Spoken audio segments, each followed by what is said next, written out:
Hi, my name is Jeff Pagano, and welcome to the Harpin On Rugby podcast. Joining me this week is someone back for cap number 77. Hello to Mr. Tom Coleman. Evening again, Jeff. Thanks for having me back.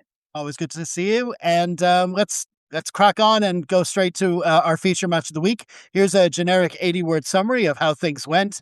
Leinster beat Toulon 29-25 to reach another Champions Cup final, scoring through Conan, Van der Fleer, Ringrose and Doris while surviving a fierce late surge. They controlled the first half with powerful carries, clever kicking and sharp breakdown work despite yellow cards to Porter and Byrne. Ringrose's try and Byrne's penalty pushed the lead out before Doris struck again. Toulon rallied through Serin and Drain, but Leinster's defence and game management in the final minutes secured the victory. Now, obviously, we'll go into a bit more detail on that. And to start with this week, Tom, you'd like to look at Leinster's overall approach. I actually thought for a lot of the game, the weekend, when Serin scored on the 70th minute, I think it was. For about the first 68 or 69 minutes, I thought everything Leinster have been trying to do this season, that we'd spoken about in the pod, about the Nina Bar defence and what they're trying to do on attack.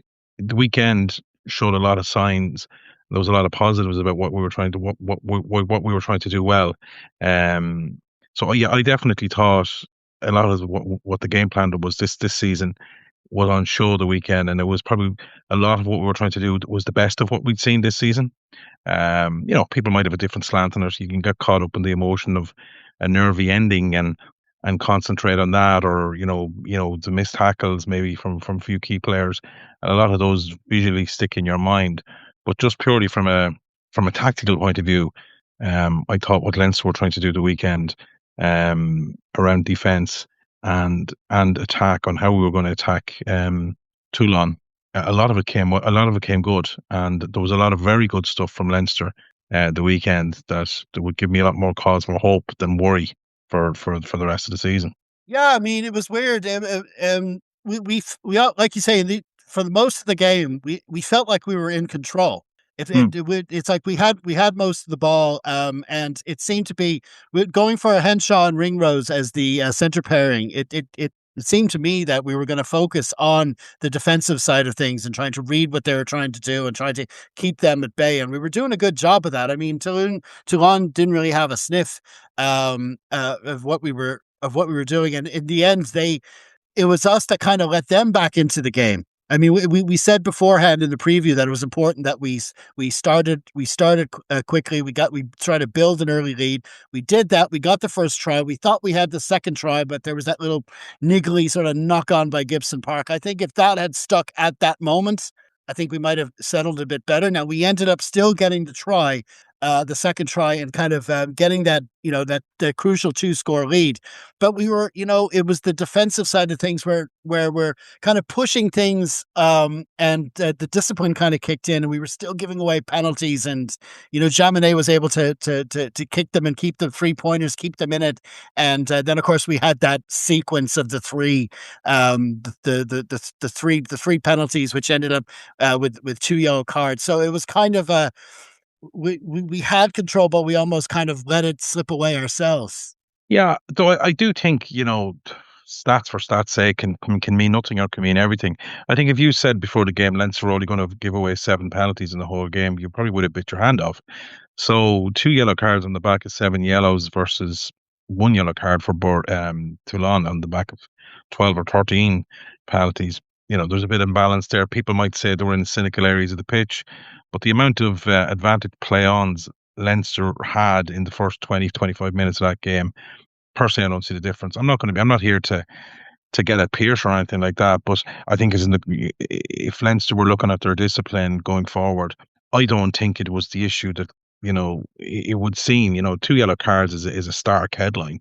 But I personally think it was very, very harsh. I think you could play 100 games between now and the 100th game and get 7 penalties per game, and you wouldn't get anywhere near to getting 2 yellow cards. So, I wouldn't be overly worried about the discipline. I think the 2 areas that Leinster will probably come away with, and Leo Cullen and the coaching staff will come away with the weekend, is probably not converting our own penalties. That obviously turned out key to leaving a little bit squeakier. I know Ringer had his famous shank of a conversion attempt. He wasn't able to bring out his inner Blackrock College days when he was slotting things over in senior cup finals. But um, himself, I suppose you should argue, jokes aside, we should be getting that. And obviously, Harry missed at least two in front with a conversion. So I think that has to be better, especially against Luku, who's a good kicker, and Melvin Janame is a very good kicker as well. So Toulon were taking their. I know he pulled one early on, and the first few minutes for the first possible score of the game. But other than that, Chamonix was quite good with the boot from the ground. And then I think, but for me, the big area about Leinster, whether they succeed in 3 weeks' time or not, is I'll have a point over with anyone in the pub to say for 70 minutes of that game, what Leinster have been trying to do all season worked very well. And we can expand on what they did on defence. The one downside, for want of a better word, is it involves a high amount of work rate, because you're playing a blitz defence. So, if anyone wants to go down to, I think it's Loch Enner down in Mullingar, and see the murmurations of the birds, that was sort of Leinster's defence. Was if you just watch it, it constantly moves over and back in a line. Like, it's unbelievable how well drilled they are in defence. Like, literally up, back, up, back. And when I speak about work rate, I can just take one example. We had Toulon had a line out, and no, sorry, we had a line out just inside the Toulon half, and Thomas Clarkson was at the back of the line out as a lifter.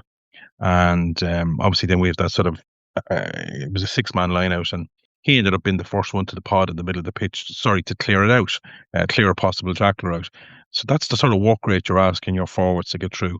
And I thought for 70 minutes, the forwards absolutely got out through a truckload of work, and for the amount of time they were on. Each and every one of them, massive, and I thought Leinster definitely won the battle up front, and that gave us sort of the edge. And I feel, and that will be a strong point against Bordeaux in the semi-final or the final as well. But I think what's key is replacing that sort of as near like for the last, say, 15, 20 minutes of a game. And that's where some of the injuries that we've had sort of told against Toulon in the last 10 minutes. Like, Leinster, I think, had 62% possession in that second half. We really dominated possession and territory. But I think Toulon had like 75% for the last 10 minutes of that game. So it did fall off. And that's no fault of your James Ryan or Joe McCarthy's or Caelan Doris's, etc., etc., etc. We obviously, it was a attritional game, and we lost key players, and players going off injured. That didn't help, and we had to use pretty much all our bench. I think only Luke McGrath. Did Luke come on? I think Luke come on in the end. I don't think he did. No. But we had to use our bench very briefly. Yeah. So Yeah. I think for me, it's key having the likes of Lowe and Furlong available. If you're playing that style of game where it involves a high work rate, so just think about the amount of work Leinster did on their pods and their carries, and then obviously that defence, as I call it, a murmuration of birds over and back. That just involves a huge amount of discipline and a huge amount of work rate, but it's tiring as well. So you are right. Sometimes you'd be hoping the game is won by 70 minutes, and we look at the couple of chances that got away in the first half. You obviously touched on Gibson Parks, and that all of a sudden brings scoreboard pressure on the opposition, and it reflects the dominance that you've had. And when that did start to develop throughout the second half, at one stage we were like, I think we were 18 points up with 12 minutes to go, 10 minutes, 11 minutes to go. So like Leinster, it ended up a lot closer than we wanted. But for me, I actually, I'm sure any Toulon fan listen to this will be laughing. I actually thought Leinster would win by 20 points. And you know that because I've said it in the chat group. And it was for the reasons that I outlined. So I can say I was right for 70 minutes, but I was wrong for the last 10. But I think I think for Leinster, they'll have to focus on what went right in the first 70 minutes and then try and correct what needs to be changed. What can we do different with personnel, or what can we do different about managing that game a little bit better in the last maybe it's a case of going to a kicking game in that last 10 minutes if you're up that high of score, and just because Toulon were always going to take chances in the last 10 minutes of the game, especially when Serin came on at 9.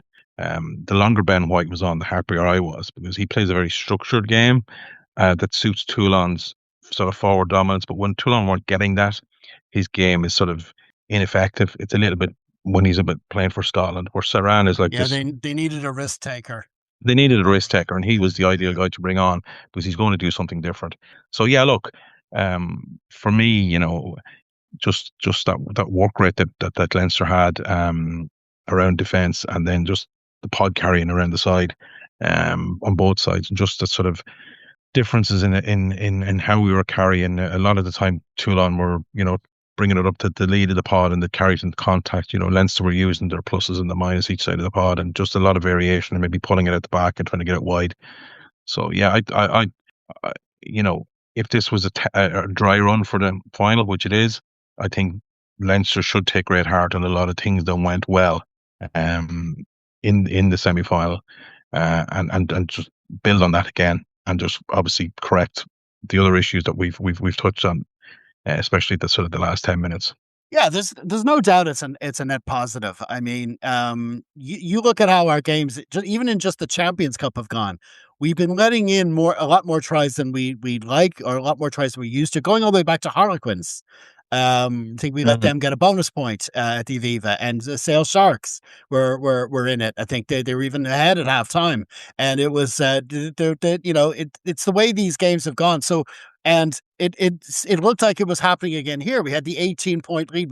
We built the 18-point lead. We deserved that. But then all of a sudden, bang bang, two tries, two converted tries, and all of a sudden it's one more try to get it. And next thing, was it Drayan or whatever it was, belted down the touchline again, Yeah. or Jamine, who are they're looking like they're going to get in again, only for a tackle by Iwani. And so to come out of the game, and the comments we get at the full time whistle, it was all about those two tries. All the comments were about those two tries. We'll talk a bit more about that later.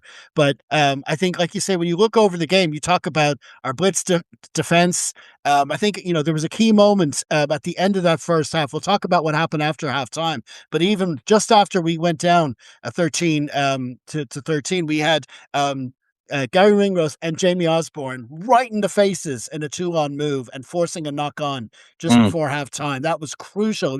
And they're that's what we relied on. Having lost Robbie Henshaw, we were relying on the two of them to come on, but luckily we had Osborne to come in and take his place, and he was able to slot right in, and the two of them were able to force that. So the defense, the defensive structure was there really when we needed it. Say it was like the 35th or 6th minute before Yeah, Toulon got into Leinster's 22.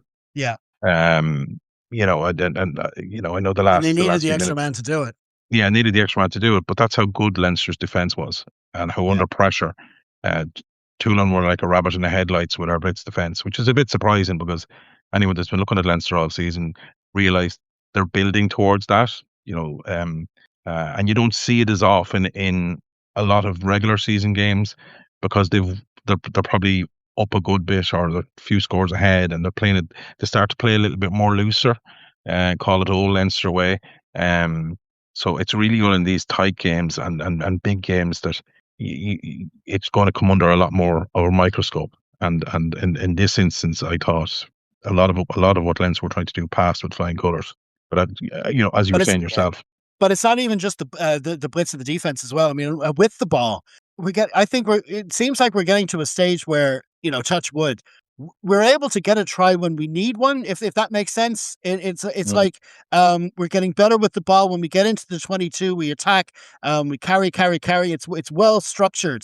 We get it wide at the right times. It's Gibson Park obviously plays a big role in that, because that's where he excels. That's his natural pick, finding the right pass and controlling the tempo and all that stuff. But still, there was strong carrying from the forwards. We're going to talk about Andrew Porter later on, a few big carries, but it was the whole team with the ball as well. I mean, obviously, if you keeping down the other team score is one thing, but you have to be getting them as well, and we did seem able to do that. Oh, absolutely. Yeah, no, we were, as you say, leaving the Gibson Park non-try aside, it didn't happen. Like Leinster's, turning points turning 22 entries into points was quite good throughout the match, and probably a bit unlucky it wasn't a bit higher, because we were stressing that Toulon defense, and Toulon are fairly uh, uh, I'm probably a bit unfair to say they're quite limited, but what they're in their limited game, they're quite good at what they do. Um, You know what I mean? They were able to shut down Glasgow's attack. So Toulon themselves have a good defence.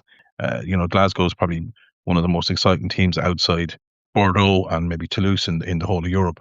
But they're able to shut down the sort of Glasgow defence. So they are a clever team, um, and they play to a good bit of structure. But Leinster for most of that game left them, they looked the second best to a lot of facets of the game. So you have to take it in context as well that a lot of things did go right about it. And when we wanted to score or try and get a score, put scoreboard pressure on or get into their 22 to put them under pressure, we were able to do that. There was a lot of good moves, especially in the first half, on getting territory deep into Toulon's 22.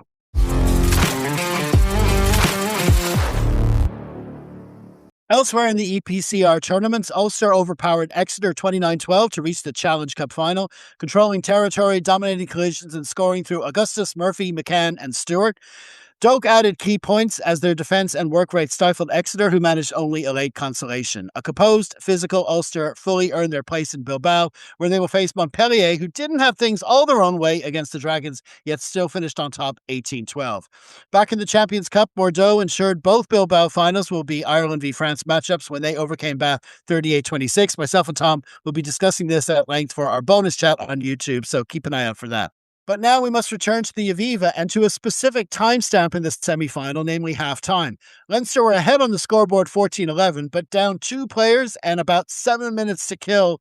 It almost felt like we were behind. The only silver lining I could see during the break was that Leinster at least had the kickoff and thus some element of control. And I have to say, Tom, I really don't think we could have scripted a better start to the half. Yeah, look, for me, a lot of people will concentrate on the try.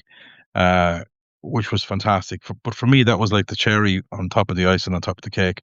I thought the rugby IQ Leinster showed, as you say, you already touched at the end of the first half, where that sort of defensive pressure forced a knock on, and we were able to manage the time to get to half time. I know there was some calls for maybe take a shot at the pen for a pen, but if it drops short and for me, the Aviva end goal is quite big. It's at least 10, 12 metres. The chances of that not going dead if it didn't go over, you could end up defending unnecessarily for another 3 or 4 minutes. So I think the right call for me was just get into the dressing room, that aside. But as you say, I just thought the rugby IQ Leinster showed at the start of the second half was magnificent.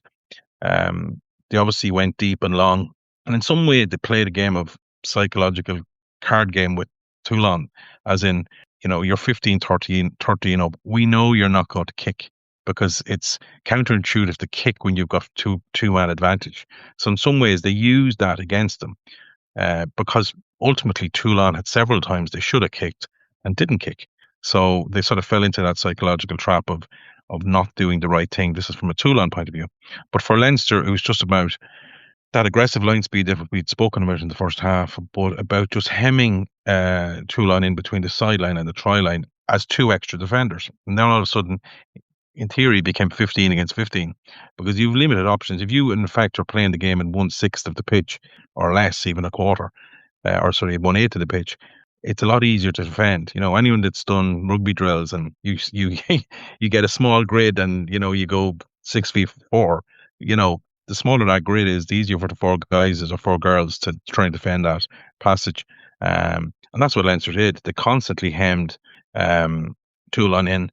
And even if they had an angle to kick, it was sort of going to be coming straight back at them because they weren't giving them much of an angle.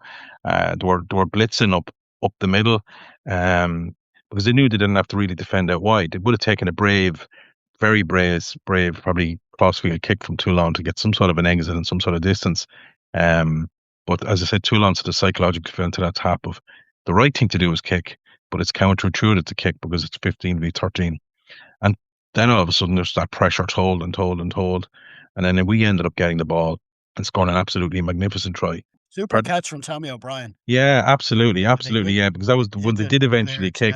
Yeah, and just after that, it was but it was a lot of what we were doing in the first half. That's why, harping back onto the first half, a lot of what we were doing in our carrying and an attack was exactly the same. If you look at the microcosm of what we're speaking about, this first 5 minutes of the second half, we was 13v15. we were doing a lot of the same in attack, but it was a lot more visible to the naked eye because you're hemming, you're in a really tricky situation where you're down two people, and we went back into that carrying mode of pods of three and a lot of variety about where we were passing the ball. Obviously, Kayla Doris and Andrew Porter were massive in that period as well of just carrying hard, but Leinster were constantly getting over the gain line all match. So no, to me, nothing changed. It just was more of the same. But obviously there was a determination there to go 15-13. And you couldn't, as you say at the start, you couldn't have scripted it better. You end up getting a try, and they get yellow carded for repeated offside infringements from the attack. So in some ways we just flipped the script in our head, because very quickly after that it became it was down to 14-13, and then it was 14-14, and then it was 15-14 for us. So we're able to flip the game on its head in those 5 minutes. I thought, besides not getting the scoreboard reward in the first half for our dominance, I thought the first 5 minutes of that second half was the winning of the game. Just what I call absolute rugby IQ from everybody knowing what their roles are and going out and executing it, and psychologically using, that, as I said a few times, that sort of counterintuitive to kick the ball when you should be kicking it and exit and go again, maybe go after Leinster's line out further down the pitch, even outside the 22. But yeah, Toulon just felt, shit, we can't kick. We're up two people, Yeah. even though we're hemmed in. I mean, it's our defense that helps that as well, because Toulon was saying to themselves, well, even though we're in our own 22, we're not going to get too many cracks at Leinster with only 13 defenders. And No. they went looking for that wide spaces, but we just knew to close them down. It's like we had choreographed exactly how. It's because we had the ball to kick off. If it was the other way around and Toulon could have put us in our 22 and then we clear to touch, they get an attack around halfway, would have been totally different. They might have found it easier to find the space, but we hemmed them in. And even when we had the ball, Gibson Park would just kept passing it back to the blind side, and like you say, just kept them forced into there. And it was a fascinating series of phases to watch when we did get the ball, and to get Yeah, the try as well. absolutely. It's, as you, and you're dead right. We kept going back on the blind side. It's that thing Leinster have been using all season. It's called like a single wing attack, where you normally you'd go, keep going the same direction that you're going, but no, you're going back, you're zigzagging, and obviously we see Gibson Park do that a lot, where he would pod to the left and maybe go back to the right and then hit another face goal. So it's sort of zigzagging up one side of the pitch. Well, it does a couple of things. It stops the effect of the opposition having a blitz defense effect on your defense, but it obviously hems them in on one side, and you're able to go after slight mismatches instead of hitting three forwards. Maybe you're hitting one forward out on the wing if Toulon are in that sort of 1-3-3-1 formation, and maybe and two backs. So you're more likely to keep retaining possession because they're not the same threats are in those areas. So it's a huge thing about identifying what personnel are where. So yeah, like as much as people could focus on Toulon, and I've said it a few times, in fairness to me, Toulon could have done things slightly different to a degree, as just exit the bloody thing as far as you could. Leinster's playing that first 5 minutes of that second half was unreal, like absolutely fantastic stuff. That's just, and I think, as you said, they were happy to keep the ball even when they turned it over from Tommy's catch. And I think then they realised, well, I think what was maybe not in the script was scoring a try, because I think there was like, bloody hell, we're carrying hard, we're carrying well here, we're making yards. All of a sudden, we're 2 meters out, 3 meters out. Then all of a sudden, right, let's turn this, party into the New Year's party of the year and just go and get a try. And I just thought it was just absolutely fantastic play. Like that's a video review I'd love to be looking at on whenever the lads are in, to see just to talk about that. They should be really delighted with that. And Harry and Andrew can probably buy around for the two boys for the 13 on the pitch for pulling that off. Absolutely, absolutely. It was a brilliant spell. And just on more positive news, I mean, the one worry we've had over the past, there's a lot of injuries throughout the squad, but I mean, it was the ones that in loose heads dropping like flies was was the biggest worry. And we had Boyle and McCarthy out. Now we had to bring one lad up from the AIL, and then we got another lad back, Ed Byrne from Cardiff. But just to see Andrew Porter's name in the team sheet was a big boost at all, you know, especially coming back to start. But he ended up putting up a shift and getting player of the match. Like Rob Kearney used to have this reputation of being out for weeks and then come back and just do Rob Kearney things, as in like Lions fullback type stuff, and just look like he's never away. But and that's a compliment. But Porter's performance on Saturday was just unbelievable for a guy that's been out for a while. Uh, and on the back of what I'd said in the first half, in the first part of the pod about the way Leinster are trying to attack and the way Leinster are trying to defend, you know, it's a fitness game. You know, your pod work, making sure you're able to clear our rucks, and then that defensive line speed, that sort of murmuration of boards, as you call it, just up and down, up and down. Like for Porter to put a shift in, I know he got a little rest in the middle, which probably actually turned out ideal, that he was able to go further and deeper in the game. That was the one big plus side. Um, just scrum wise, unbelievable. Like Leinster won a penalty early on in the scrum. And in fairness to Thomas Clarkson, who will give him a little side message here, absolutely, absolutely brilliant as well at tight head.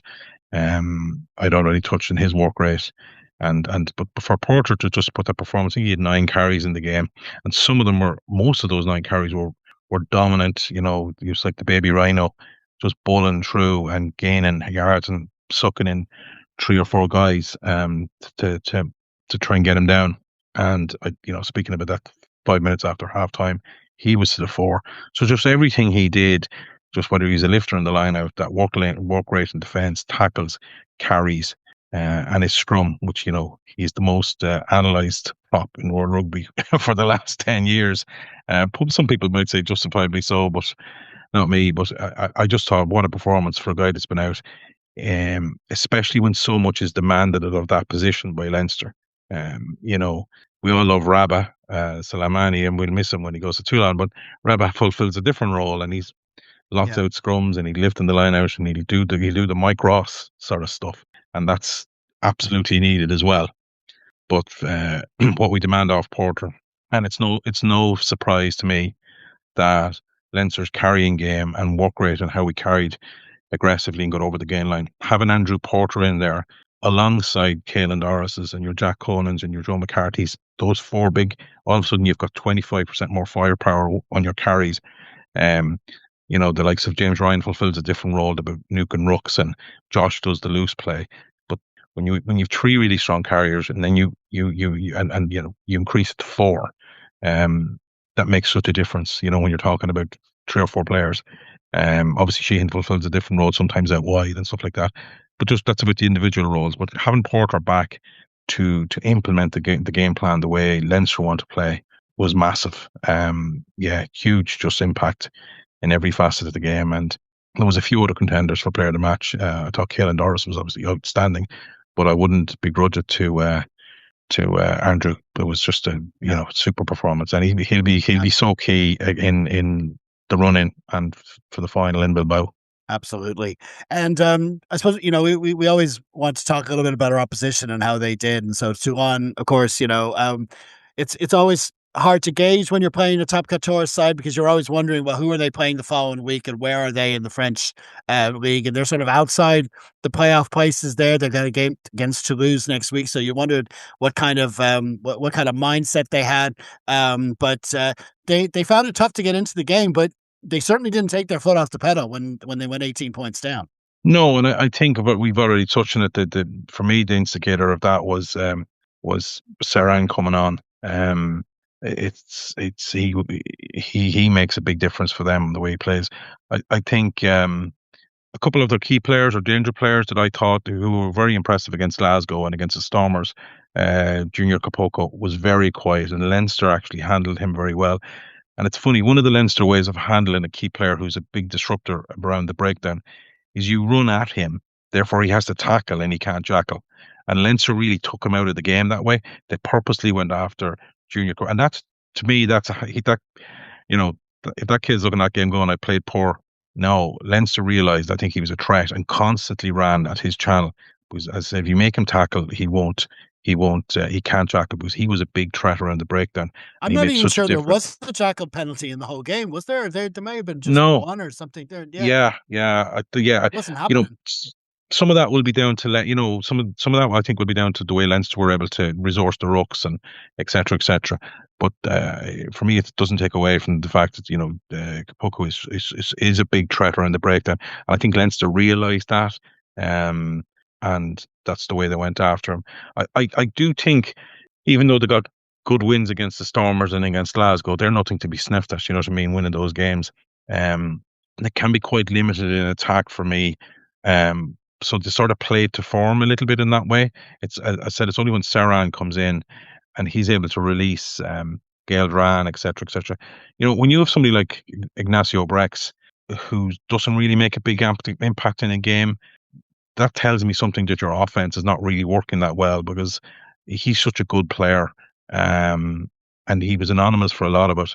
But I think that's the way Albornoz carries a lot more. He tends to carry rather than get his backline into action with passes. And obviously Gael Dran, eventually when he got a bit of space, he showed what a really good player he is. But for me, Toulon's dominance in those games they won against Glasgow and against the Stormers is dominating up front with that pack. And with Charles Olivon and Dave Ribbons was coming back, etc. And Grow and Sinclair and stuff. Sinclair had a quiet game as well. They were sort of nullified by our pack, and therefore it was very little. They had very little to go forward after that. It was only a combination of Leinster having to make a lot of substitutions through injuries and the introduction of Serin, who's just a bit of a spark, sort of nearly turned the game on its head. And I'm sure, but the halfbacks for Toulon didn't really get their backline into it at all. But a lot of that was in the back of their pack becoming second best.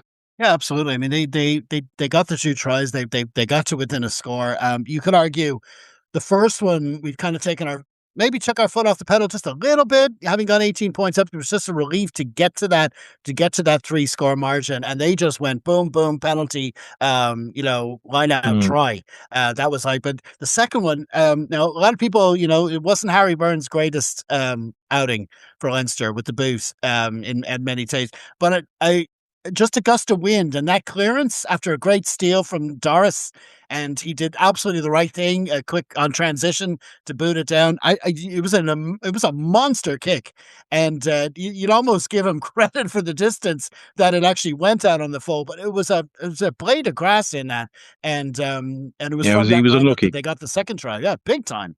Yeah, There were some people on Facebook giving out to him for that, saying I don't even think that makes the top 5 of things he did that you could point out that he made mistakes. But fair play to Toulon for taking the chances. But I think it was more of a case of us giving them the chances, and we were able to regroup then and bring the lead home. But going back to those 2 tries, a lot of the negatives people were talking about were. It was, you don't want to be too negative about particular players, but the focus has been on Reiko, who I thought I'm glad he was on the wing if he had to play.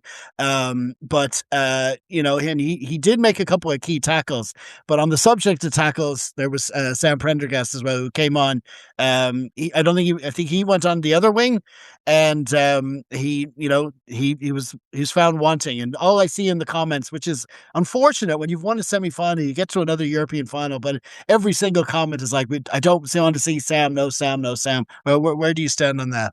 Yeah, it's interesting. I think taking both players, I think overall Reiko should be happy with his performance. And in fairness, he did get back and make that key tackle that forced Toulon to knock on. So credit where credit is due. I still think he used to play an attacking rugby. He sort of reminds me of James Lowe when James Lowe came over to Ireland first, as in James struggled to defend, and when he came from, like, anyone that's seen the Waikato Chiefs in the mid 2010s, absolutely superb attacking team, ballers all around the pitch, and James Lowe was part of that, and defense nearly wasn't needed because they were so good. Obviously James has reinvented his game and kicking game, but I can see lots of Reiko in the way James Lowe came first. My prime example where Reiko, and here I am, a guy telling a 88-year-old a capped All Black what he should be doing or what he shouldn't be doing. So he's every But right that's to what tell we're me the here fact. for, you know. He's every right to tell me the feck off. There was one instance, naivety is the wrong word. I can't think of the right word. There was one instance where we kicked it through, very good kick through, and I presume it was Jamine, might have been the winger. I It know might have what been you're Drayan where you're on going. in the corner, and for whatever reason, Rico decides to run the line, the angle between him and the sideline, rather than using the sideline and the try line. He nearly went by him on you have to run down his inside to force him towards the sideline and the try line. So and the guy get out to 5 meters and then they were able to exit. But that's just basic stuff really that you shouldn't be Yeah. doing. Um, By contrast, Sammy O'Brien, he's really good at those chases. He'll almost always make the tackle. yes, yeah, absolutely, yeah. No, he'll always want to make that. So I still think he plays. The only thing I would say to about Rico is if you put Ringrose out on the wing, I think he would do a lot of the same thing Rico's doing in defence, like tend to run by defence, thinking he's forcing them inside, but he's not playing 13 anymore. He's playing on the wing, so it's a different type of thing. So I still think there's the body of the 13, the number 13 is still in there, and you just have to defend slightly different when you're on the wing. And I think he just hasn't got his head around that yet. Um, but in fairness to him, he was full of energy, full of athleticism, and he's getting more and more of a little bit more of a threat with the ball in hand. He's a big guy, and hopefully he's a confident guy as well. So I think an All Black like that, you would think that the scene would be set for him to flourish on a Heineken Cup stage. So we'll see how he gets on then. Look, as for Sam, I was again, as I said, I think you would have seen a lot of Ringrose in Rico if you put Ringrose out on the wing the way they defend. Same for Sam, putting out of position. Obviously, everyone will focus in on the sort of attempt on Drayan, for Drayan to get into that try, and it was poor. But if Sam gets isolated, in a one-on-one situation, that's always going to be a bit of a problem, especially against a really fast winger. Um, so it is difficult for Sam. I was up in Belfast. I thought he had a very good outing that night. Um, but look, I think it's fair to have a discussion about who should be the number 22 on. I think it seems now set that Harry will start, injuries aside, in Bordeaux. But there's probably a strong argument for Frawley to start as number 22. Because he covers 15 better than Sam does, and obviously he covers 10. He's not as good as 10 as Sam, but the fact that he covers 12 and he covers 15 um, in those positions better, and he's a good defensive tackler. Um, and look, I know Kieran is heading west, and as a Skerries club man, hopefully he'd be in position to do a drop goal and rid the ghosts of White Hart Lane. So yeah, but yeah, it's Sam has plenty of games now between the Lions and the Ospreys just to get back in the groove, and that's all that matters. Just park it, move on, and you know, I think if Leinster, if they're thinking short term, as in winning the Heineken Cup, winning the European Champions Cup, they probably have to go with Frawley on the bench. Yeah. And I think it'd probably be wrong to go, well, let's think of next season because one's staying and one's not, or one's been let go and Yeah. one's not. Oh no. I think you have to That's yeah. decide on the day, May the 23rd or 2nd, there's your 23 and there's the reasons for it. And at the moment, for me, it's Frawley at 22. Yeah, that's the general sentiment. I mean, it's like I said, there were a lot of, you could call them anti-Sam comments, but not long term for his career. I think a lot of people think that he's just probably not the finished article yet. But when you're at this stage of the season, it's May. You're talking finals. You're talking URC playoffs, and big knockout games. It's like the squad we have. I think obviously if we do go for a 6-2 bench, Frawley's obviously the man wherever he's going. He's the perfect for a 23. It's been interesting the selection we made. Like we've been going recently for sort of a 5-3 bench, but with two back rowers on the Yes. bench. So which is an interesting call. So I wonder would we do that in Bilbao, but we can talk about that later. But with regards to Rico and Sam, I think the idea is that we do have better, you're talking about a team pick selecting for a final and seeing how this game went. there probably could be better options for the final. I think that's the Yeah. that's the up. That's the I think it difference. depends on so touching on the two back rows. I think it depends on the personnel, and this is nothing against Penny and Sirocco. I think we touched on the pod earlier about how Leinster's style of play demands, strong carrying around forwards. Y- Sometimes you need somebody, or obviously missions RG for that, a tight five type player to be able to continue the carrying work of the good carriers. And we mentioned the four big carriers in the pack, in the tight. It's to keep that going. I don't think we quite get that. If that's an advantage that we should have over Bordeaux, it'd be foolish to have that advantage for 65 minutes, and then when you change you change your team in the last 15 to bring on fresh bodies, that you don't have the personnel to carry out the same game plan. I think that's maybe a lesson they might look at.